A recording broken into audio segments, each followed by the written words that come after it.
नमस्ते, good morning. बहुत स्वागत है आपका। आप देख रहे हैं न्यूज़ वन इंडिया का मॉर्निंग बुलेटिन। नमस्ते यूपी, आपके साथ मैं हूं ऋतु तिवारी पोखरियाल। बुलेटिन की शुरुआत करेंगे भारत रत्न पंडित गोविंद वल्लभ पंत की जयंती आज है। प्रदेश के पहले मुख्यमंत्री गोविंद वल्लभ पंत की जयंती। गोविंद वल्लभ पंत को सीएम योगी ने श्रद्धांजलि अर्पित करेंगे। 10 बजे लोक भवन में सीएम प्रतिमा का माल्यार्पण करेंगे। तो गोविंद वल्लभ पंत जो कि प्रदेश के पहले मुख्यमंत्री के तौर पर रहे और आज उनकी जयंती है और इस मौके पर सीएम योगी आदित्यनाथ लोक भवन में उनकी मूर्ति पर माल्यार्पण करेंगे। तो भारत रत्न पंडित गोविंद वल्लभ पंत की जयंती आज मनाई जा रही है और इस मौके पर उत्तर प्रदेश में भी कार्यक्रम का आयोजन किया गया है, जहां लोक भवन में सीएम योगी आदित्यनाथ करीब 10 बजे माल्यार्पण करेंगे उनकी प्रतिमा पर।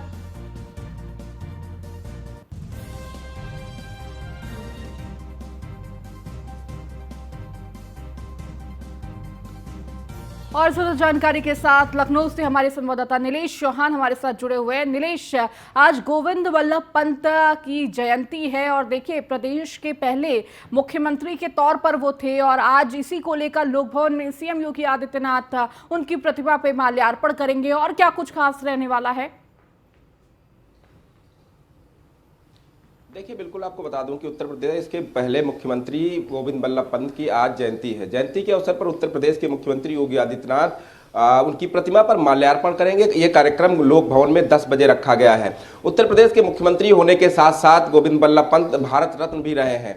ऐसे में उनकी जयंती जब आज मनाई जाएगी तो उत्तर प्रदेश में बेहद खास रहने वाला है, क्योंकि उत्तर प्रदेश के पहले मुख्यमंत्री पंडित गोविंद वल्लभ पंत की आज जयंती है। उनके जयंती के अवसर पर लोक भवन में जो उनकी प्रतिमा लगी हुई है, उस प्रतिमा पर मुख्यमंत्री योगी आदित्यनाथ जो है माल्यार्पण करेंगे।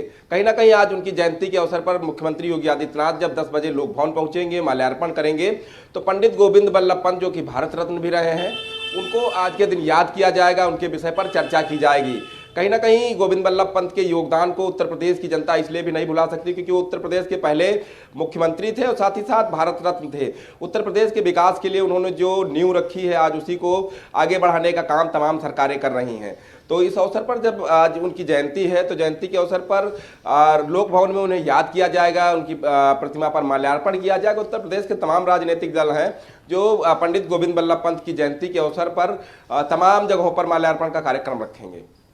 ठीक है नीलेश, बहुत बहुत शुक्रिया इन जानकारियों को देने के लिए। आप लगातार हमारे साथ जुड़े रहिए और भी खबरों पर आपसे अपडेट लेंगे। वहीं सीएम योगी आदित्यनाथ का आज लखीमपुर दौरा है। सुबह 11 बजे गोला लोकनाथ पहुंचेंगे। सीएम योगी दिवंगत विधायक अरविंद गिरी को देंगे श्रद्धांजलि। अरविंद गिरी के परिजनों से मुलाकात करेंगे सीएम योगी।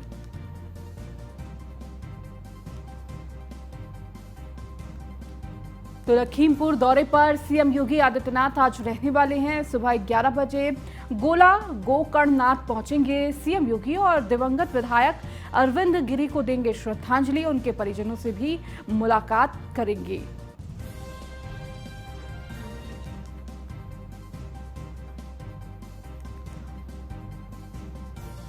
और ज्यादा जानकारी के साथ नीलेश हमारे साथ लगातार जुड़े हुए, इसके साथ ही लखीमपुर से अवध हमारे साथ जुड़े हुए हैं। सबसे पहले अवध आपके पास आऊंगी क्योंकि आज सीएम योगी आदित्यनाथ लखीमपुर पहुंच रहे हैं और वहां पर दिवंगत विधायक अरविंद गिरी के परिजनों से वो मुलाकात करेंगे, श्रद्धांजलि अर्पित करेंगे।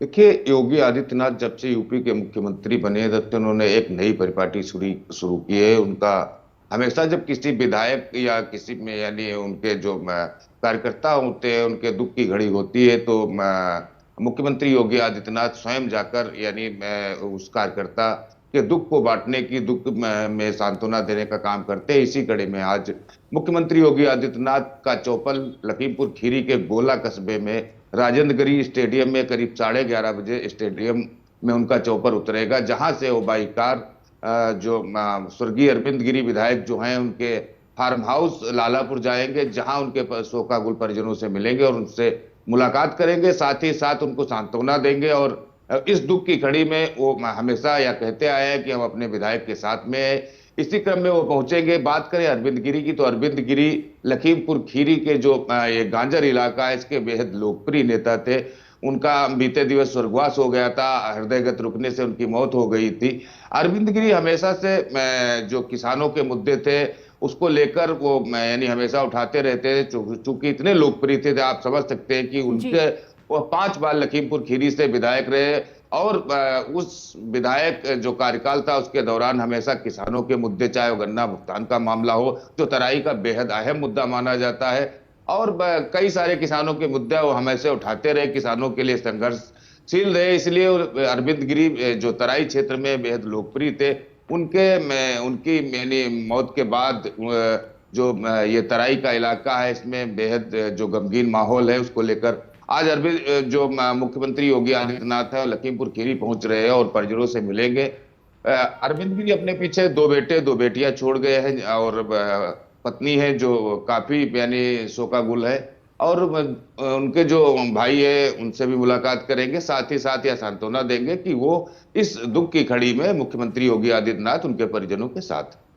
बिल्कुल अवध, और देखिए अक्सर ऐसी तस्वीरें देखने को मिलती हैं जब सीएम योगी आदित्यनाथ ऐसे मौके पर पहुंचते हैं और कहीं ना कहीं ढांढस बांधने की कोशिश करते हैं और ये दिखाने की कोशिश करते हैं कि सरकार उनके साथ खड़ी है, खुद प्रदेश के मुखिया उनके साथ खड़े हैं। हमारे साथ नीलेश भी जुड़े हुए हैं लखनऊ से।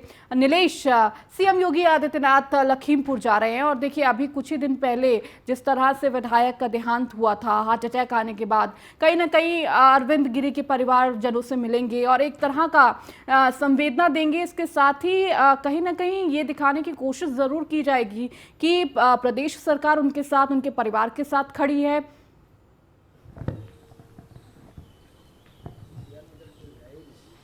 देखिए, बिल्कुल आपको बता दूं कि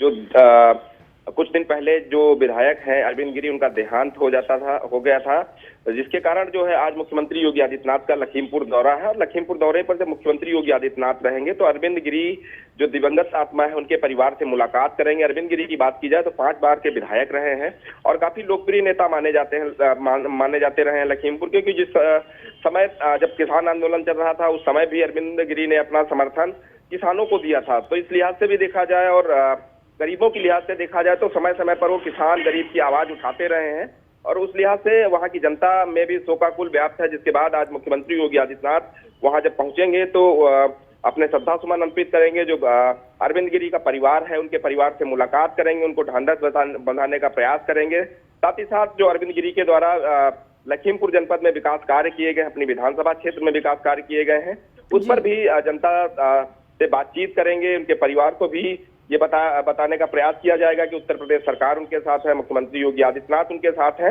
और इस दुख की घड़ी में पूरा भारतीय जनता पार्टी का जो संगठन है वो उनके साथ खड़ा है। कहीं ना कहीं अरविंद गिरी जिस तरीके से उनको हार्ट अटैक पड़ा और उसके बाद वो स्वर्गवासी हो गए, उसके बाद लगातार जो है भारतीय जनता पार्टी के जो नेता हैं, उत्तर प्रदेश सरकार में मंत्री हैं, वो अपने अपनी तरफ से श्रद्धा सुमन अर्पित करने का काम कर रहे हैं। बिल्कुल नीलेश, आप बहुत बहुत शुक्रिया इन तमाम जानकारियों को देने के लिए। अवध, आपका भी शुक्रिया इन जानकारियों को देने के लिए।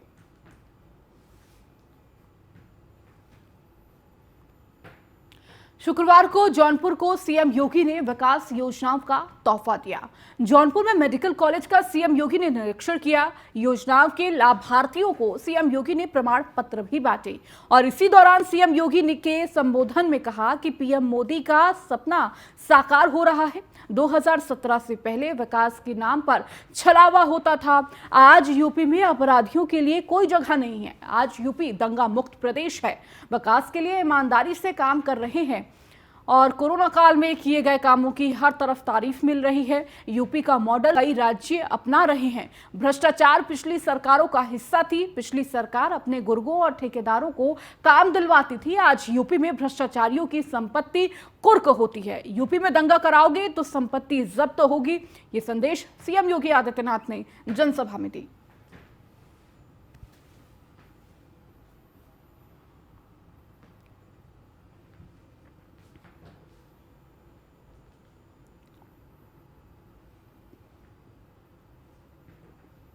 5 साल पहले जब आप एक यहाँ के नौजवानों को, यहाँ के नागरिकों को उत्तर प्रदेश के बाहर कहीं जाने के लिए किसी कार्यवश जाना पड़ता था, उनके सामने पहचान का संकट था, विश्वास का संकट था, और उस समय उन लोगों को अपनी पहचान छुपाने के लिए मजबूर होना पड़ता था। आज मैं दावे के साथ कह सकता हूं कि विगत 5 वर्ष के अंदर उत्तर प्रदेश में की सरकार ने आप सबके सहयोग से अपराध और अपराधियों पर जीरो टॉलरेंस की जिस नीति के तहत कार्य किया, आज देश के अंदर एक नया विश्वास पैदा हुआ है और उत्तर प्रदेश के मॉडल को लोगों ने हाथों हाथ लेकर के इस बात को स्वीकारा है कि उत्तर प्रदेश में अपराध और अपराधियों के लिए अब कोई जगह नहीं होगी। उत्तर प्रदेश आज दंगा मुक्त प्रदेश है। विकास आज की आवश्यकता है, लेकिन हम सबको इस बारे में ध्यान रखना होगा कि विकास की योजनाओं के लिए ईमानदारी के साथ वे योजनाएं जिस उद्देश्य से शासन ने दी हैं, उसकी धनराशि का उपयोग उस संबंधित कार्य पर हो, इस पर भी उतना ही ध्यान दिए जाने की आवश्यकता है। अन्यथा जिस प्रकार के रैकेट 2017 के पहले प्रदेश के अंदर विकास के कार्यों में घुन की तरह लग करके पूरी व्यवस्था को खोखला बनाने का कार्य कर रहे थे, उसका परिणाम जग जाहिर है और उसकी कीमत पूरे उत्तर प्रदेश वासियों को भुगतना पड़ा था। जौनपुर के बाद गाजीपुर पहुंचे सीएम योगी आदित्यनाथ ने स्वर्गीय बाबू राजेश्वर प्रसाद सिंह की प्रतिमा का अनावरण किया और इसी दौरान सीएम योगी ने राजेश्वर प्रसाद जी को याद करते हुए कहा कि हमें अपनी विरासत सहेजनी होगी। उन्होंने कहा कि विरासत को लेकर सम्मान का भाव होना चाहिए।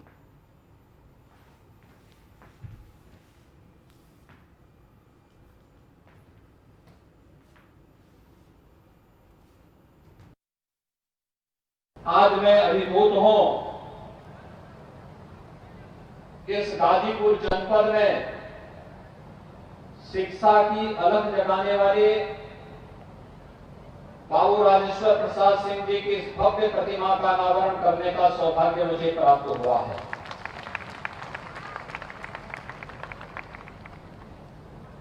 मैं इसके लिए उनकी स्मृतियों को नमन करते हुए उन्हें विनम्र श्रद्धांजलि अर्पित करता हूं और महाविद्यालय परिवार को इसके लिए हृदय से धन्यवाद भी देता हूं। बाबू राजेश्वर प्रसाद सिंह जी और जब ये देश प्रथम स्वातंत्र समर की शताब्दी महोत्सव आयोजित कर रहा था, 1957 में गाजीपुर डिग्री कॉलेज की स्थापना की। और अब खबर गाजीपुर से है, जहां पीजी कॉलेज के संस्थापक स्वर्गीय राजेश्वर सिंह के मूर्ति अनावरण कार्यक्रम के बाद सीएम योगी आदित्यनाथ कॉलेज के मैदान में आयोजित जनसभा को संबोधित किया। सीएम के संबोधन से पहले बलिया सांसद वीरेंद्र सिंह मस्त ने सीएम का स्वागत किया और अपने संबोधन में सीएम की तारीफ करते हुए जिले के सेवराई तहसील के 58 गांव में हुए नाव हादसा का जिक्र करते हुए ग्रामीणों की मांग पर उस गांव में पुल का निर्माण कराने के लिए मंच से सीएम को वचन दिया और ऐलान किया कि दोबारा उस गांव में कोई हादसा ना हो सके, जल्द ही पुल का निर्माण कराया जाएगा। महाराज जी, आप जिस परंपरा के पथिक हैं वह समाज कल्याण की परंपरा, वह राष्ट्र प्यार, राष्ट्र भक्ति की परंपरा। अभी 1 सप्ताह 10 दिन में आपने गाजीपुर में दूसरा बार आगमन करके गाजीपुर के लोगों का सम्मान बढ़ाया। मैं आपको इसलिए भी स्वागत करता हूँ। मुझे महाराज जी, मैं एक निवेदन करता हुआ आपका स्वागत करता हुआ अपनी बात पूरी करूंगा। बाढ़ के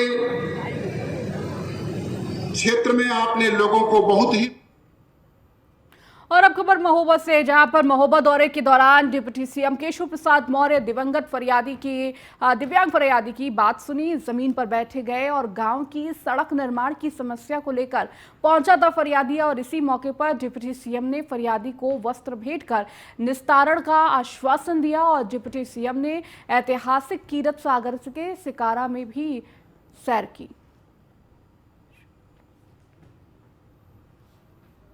समस्या बताओ यार। बता मायरा की समस्या है मेरी। हाँ सड़क की है, दूर कर देंगे। अब मेरी एक कीचड़ में निकलता हूँ। ठीक कर।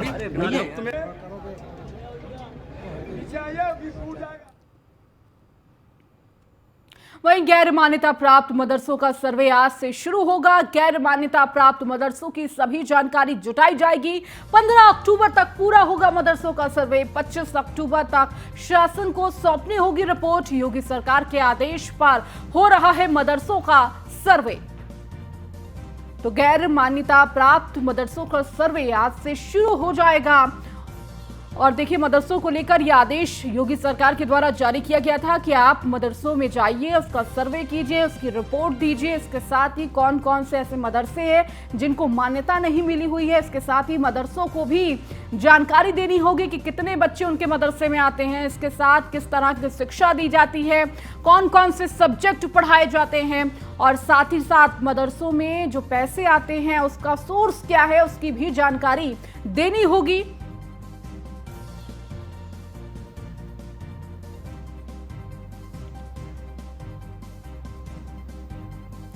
तो 25 अक्टूबर तक शासन को सौंपनी होगी रिपोर्ट।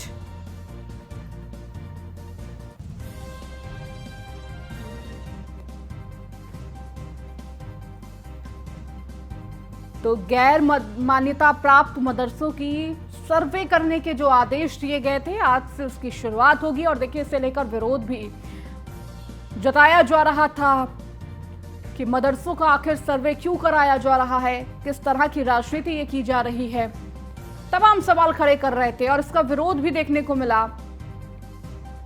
दिल्ली में इन मदरसों को लेकर जिनकी सर्वे होना है उसको लेकर मीटिंग भी की गई। हालांकि योगी सरकार अपने निर्णय पर अडिग है।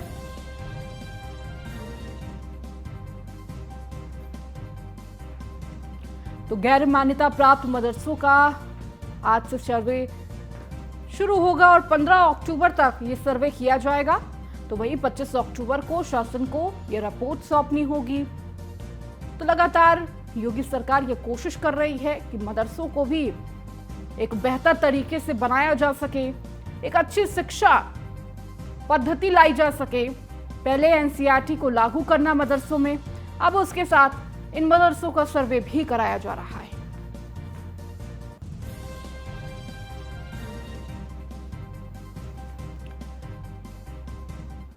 तो वही न्यूज़ 1 इंडिया की टीम ने मदरसों को लेकर और इसके सर्वे को लेकर ग्राउंड जीरो पर उतरकर इसकी जांच की। आइए आपको एक रिपोर्ट दिखाते हैं। मदरसों को लेकर पूरे प्रदेश भर में राजनीति का माहौल गर्म है। आप जैसे कि मदरसों की जांच की योगी सरकार ने बात कही है, उनको लेकर के कुछ लोग उसके विरोध में हैं, मुस्लिम संगठन कुछ उसके पक्ष में हैं। अब ये देखना होगा। हम रियलिटी चेक न्यूज़ 1 इंडिया की टीम ज़मीनी स्तर पर पहुंची है उन मदरसों की स्थिति जानने के लिए। क्या स्थिति है मदरसों की, या मान्यता है या नहीं, अगर है तो सरकार से क्या उन्हें फ़ायदा मिल रहा है। हम बहेड़ी के एक मदरसे में पहुँचे हैं। इसकी मान्यता कब हुई और कब से है? इसकी मान्यता सन 2008 में जो है वो आज उस वक्त मुंशी मौलवी तक यानी हाई स्कूल समकक्ष, और आजकल जो है उसको जो है सेकेंडरी जो है के रूप में जो है उसका नाम दे दिया गया है। तो इसकी हाई स्कूल समकक्ष मान्यता है सन 2008 में हुई है। और बाकी जो है ये आलिया तक कहलाता है। और उच्च आलिया की हमारी मान्यता लेने की फ़ाइल लखनऊ जो है मदरसा बोर्ड लखनऊ में जो है पड़ी हुई है, विचाराधीन है। रही बात जांच की, तो हम इस बात से मुत्तफ़िक़ हैं कि जांच होना चाहिए। सबको अरबी उर्दू के साथ साथ हिंदी, इंग्लिश, मैथ वगैरह की तालीम दी जाती है। सब दी जाती है। सब दी जाती है, हमारे यहाँ हर तालीम दी जाती है। आप देख सकते हैं यहाँ पे पढ़ाई इस टाइम चल रही है और ये पढ़ा रहे हैं। हम इनसे जानने की कोशिश करेंगे ये छात्र कहाँ से आए हैं, क्या क्या पढ़ाते हैं। हिंदी, इंग्लिश, गणित, विज्ञान, ये सभी 3 टीचर हैं, हम 3 टीचर हैं। मैं मैथ पढ़ाता हूँ, विज्ञान पढ़ाता हूँ, हिंदी पढ़ाता हूँ। क्या यहाँ से पढ़ने आए? जी। तो यहाँ क्या क्या पढ़ते हैं आप? हिंदी, इंग्लिश, गणित और उर्दू। यहीं रह के पढ़ते हैं। खाने पीने का कैसे क्या हो पाता है? खाने पीने की व्यवस्था जो है हमारे यहाँ करीब के जो पड़ोस में घर हैं वहाँ से खाने पीने की व्यवस्था है, सब फ्री में पढ़ाई होती है, कुछ नहीं लिया जाता। उर्दू से लेके अरबी वगैरह सभी कुछ यहाँ पढ़ाई जा रही है। तो कहीं ना कहीं हमने रियलिटी चेक किया और देखा जाना स्थिति। हम और भी मदरसों की जानने की कोशिश करेंगे। फिलहाल मैं अयाज खान, बरेली, बहड़ी से।